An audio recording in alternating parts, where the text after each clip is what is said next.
Iya, belum tentu iya. Enggak, malah bisa jadi iya. Apa itu?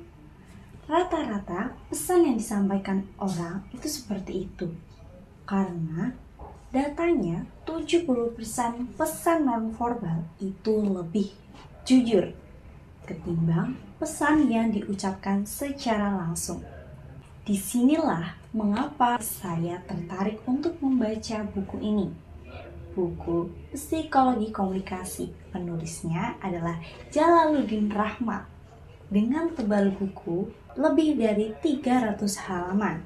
Ngomongin soal psikologi komunikasi. Bagian dari komunikasi, tapi yang kita lihat dari sudut pandang psikologi. Buku ini mulai dengan adanya cerita asal muasal atau pentingnya psikologi komunikasi seorang gadis yang melewati neraka kehidupan yang dibuat oleh ayahnya sendiri. Ia tidak diberikan kesempatan untuk berkomunikasi. Ia diikat tangannya dan di dalam ruangan atau diisolasi dalam ruangan. Ibu dan kakaknya setiap ingin memberikan makan, ia tidak boleh mengeluarkan suara atau tidak boleh berkomunikasi, sehingga sewaktu-waktu anak ini dibawa kabur oleh ibunya. Mental anak ini setara dengan mental anak umur 1 tahun. Ia tidak dapat berbicara dan tidak mengerti pembicaraan yang ada di sekitarnya. Nah, dari sini muncullah pakar-pakar yang pada penasaran seberapa pentingnya psikologi komunikasi yang memunculkan pertanyaan, apakah problem yang ada dalam interaksi atau komunikasi itu sangatlah berpengaruh terhadap mental. Berpengaruh terhadap mental seseorang. Sebenarnya isi buku ini juga ngomongin tentang umumnya yang dibahas pada jurusan ilmu komunikasi. Seperti jenis-jenis komunikasi yang dibahas dalam buku ini, itu ada yang pertama, ada komunikasi interpersonal, komunikasi kelompok, dan komunikasi massa. Di dalam buku ini dijelaskan secara rinci gimana sih konsep dan sistem yang dijalankan di setiap jenis komunikasi yang udah disebutkan tadi. Terakhir, yang menarik perhatian saya itu ada salah satu subbab yang berjudul apa itu berpikir? Jangan-jangan selama ini kita nggak pernah mikir. Ternyata berpikir itu erat kaitannya dengan komunikasi interpersonal, teman-teman.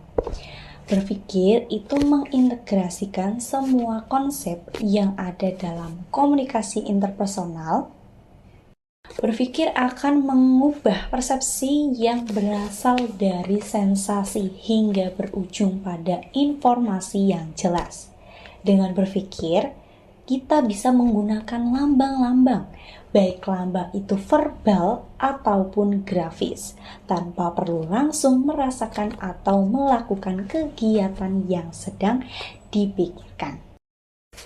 Ada yang namanya komunikasi terapeutik. Jadi, komunikasi terapeutik ini merupakan salah satu metode yang digunakan di dunia psikoterapi dalam menyembuhkan orang yang mempunyai penyakit mental. Jadi, psikoterapi percaya bahwa komunikasi yang baik merupakan kunci menumbuhkan jiwa yang baik.